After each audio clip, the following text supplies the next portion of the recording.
All I'm going to say is this. If Nick Lachey from 98 Degrees is your ordained minister, then, maybe the shit won't work out. Oh, he was the minister? He was something.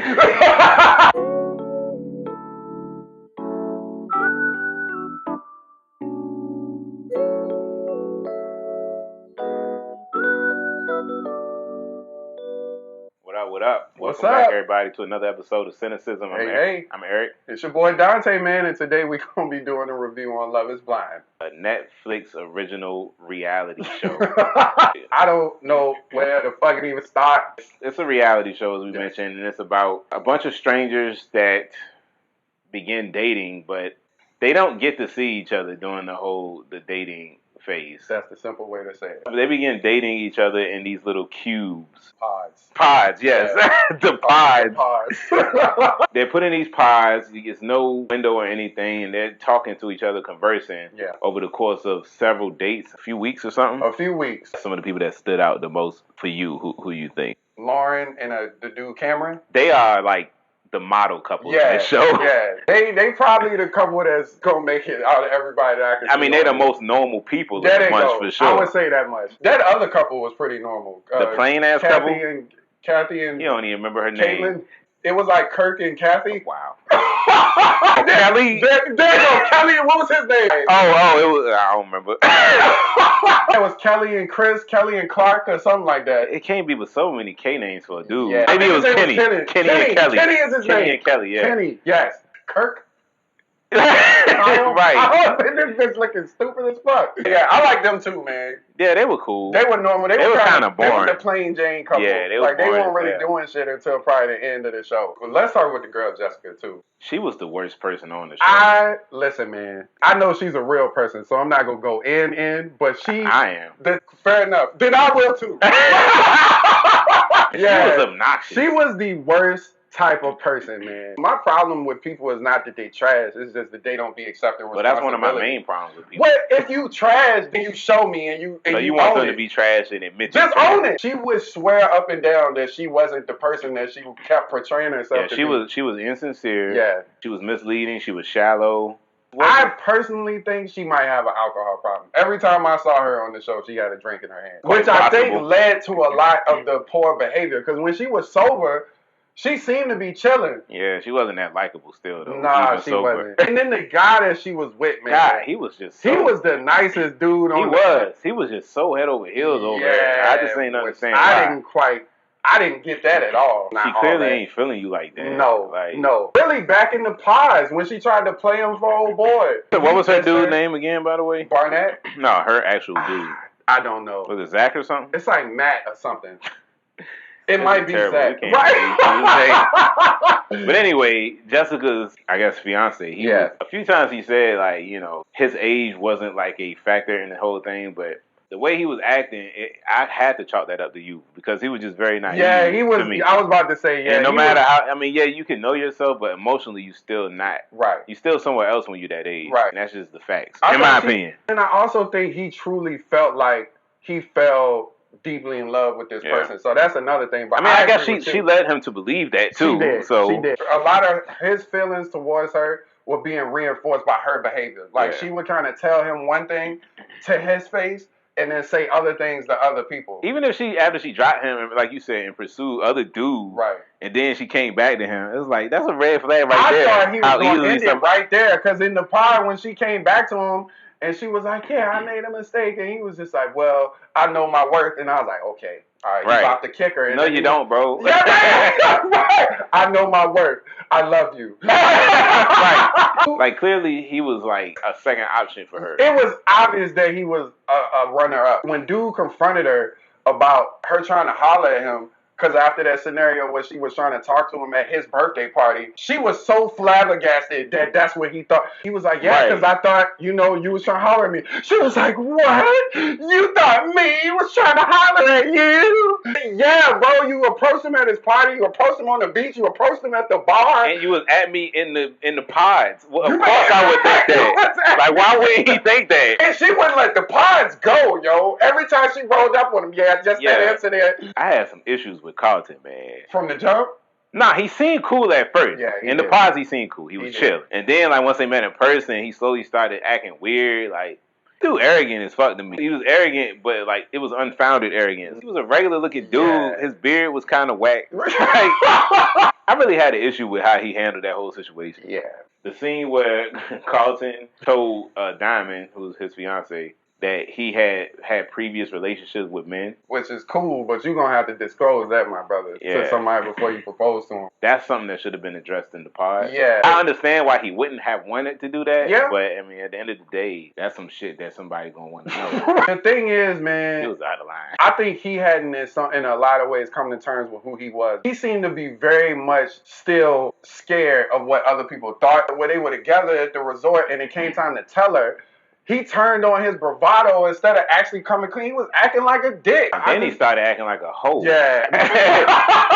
The bitch started talking about that wig. Yeah, like, that was a bit nuts. That was some whole shit. That whole situation escalated for literally no reason. To me, she didn't react poorly. She just reacted like somebody who felt like she knew somebody and didn't know all the facets to them. Yeah. These are just facts of life, people. Call it a double standard. Call it what you want. A heterosexual man can be with a woman that has had sexual experience with another woman. Right. It's not going to be viewed the same as a man that has had sexual relations with another man. And I mean, that's just what it is, man. So your average heterosexual woman is just not going to be a big fan of that. Yeah. A lot of women don't believe that men could be bisexual. They be like, "No, you just gay." Right. I heard women say that shit before. Right. But I didn't feel like she felt like that. Like, no, she reacted. Even if she was judging him in her head, that's not what she was displaying. She was more so kind of just trying to put it all on the table and just discuss it, have an open conversation about it. He took her asking him questions about his sexuality as a personal attack. She was like just inquiring about it because that would be something that you would probably want to know and talk to the person you're about to lay down with or whatever. That's something that y'all going to have to discuss, is sexual preferences and all that type of shit.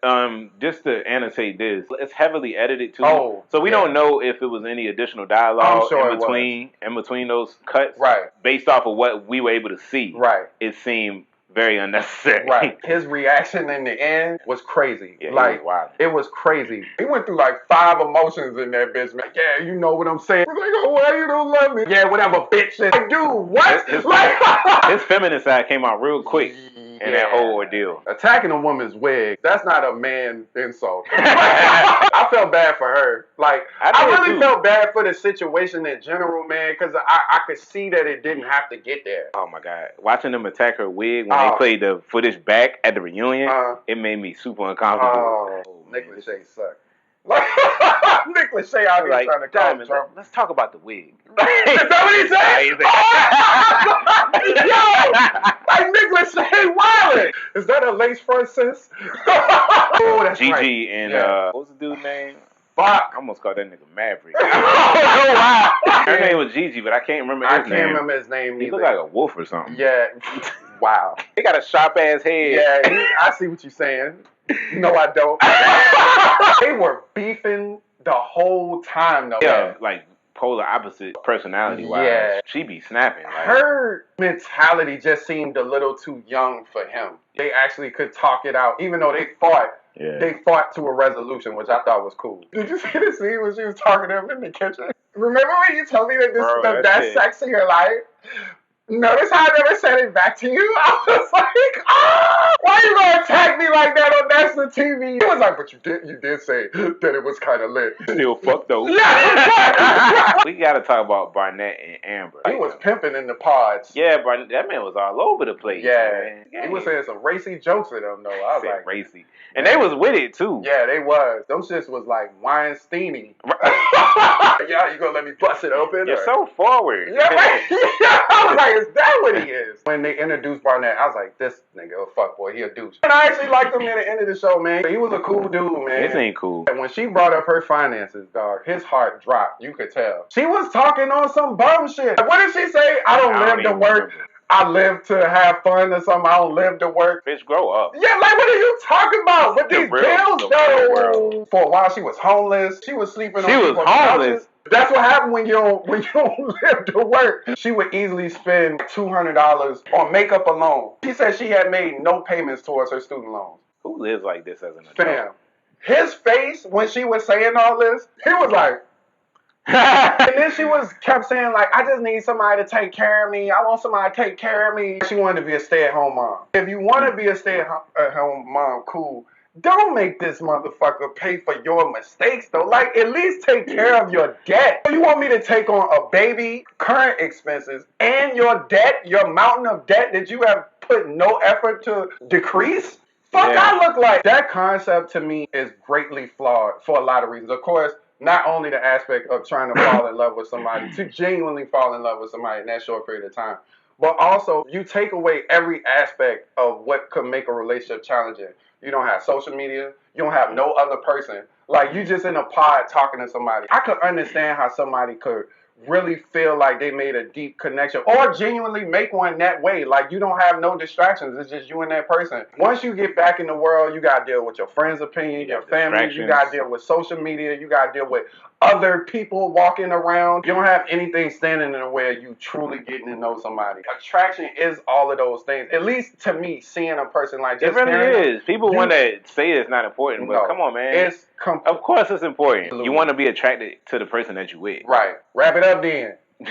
Overall, man, it's an enjoyable show if you're into this kind of thing. Yeah. Me personally, I'm not. So I probably wouldn't enjoy it as much as somebody that enjoys shows like The Bachelor or some shit. I ain't gonna lie, man, this one was hard for me to get through, man. It's just not my style of TV. But for what it was worth, you know, it was still entertaining. We're not gonna rate the actual show. We're not the demographic for this show, so it wouldn't even be fair. We'll rate the entertainment factor. For me personally, when I locked in on the show, I was pretty entertained. I had more enjoyment watching the people I actually did like. I know a lot of times people watch reality TV to see the person they don't fuck with. I enjoyed watching the couples that I thought had a genuine attraction and a genuine love for each other. Entertainment wise, I say on a scale from 1 to 10, I probably give this about like a 6. Precisely when I'm gonna give it a 6, maybe even a 5. I'm gonna give it a 5 for me personally. Each episode was like 40 something, almost an hour long. This was like 45 minutes to 50 minutes long. I understand why they had to be that long because it was bouncing a lot of couples, man. Yeah. God damn, I ain't feel like watching all them shit. If y'all like this shit, man, enjoy. Go ahead. Review ratchet as fuck. You like this shit, nigga, fuck with this shit. All right, everybody. That was our review of Love is Blind. Hope y'all had a good time, man. Yeah, don't forget to like, share, and subscribe. Comment below as well. And if it's anything that you'd like to see us review in the future, whether it be a show, a movie, or even a trailer, man, you can drop a comment below. Appreciate y'all, man, and we'd like to just thank y'all and say peace. Y'all, peace. What up? What's Welcome up? back, everybody, to another episode of Cinecism. Hey. I'm Eric. It's your boy Dante, man, and today we're going to be doing a review on Love is Blind.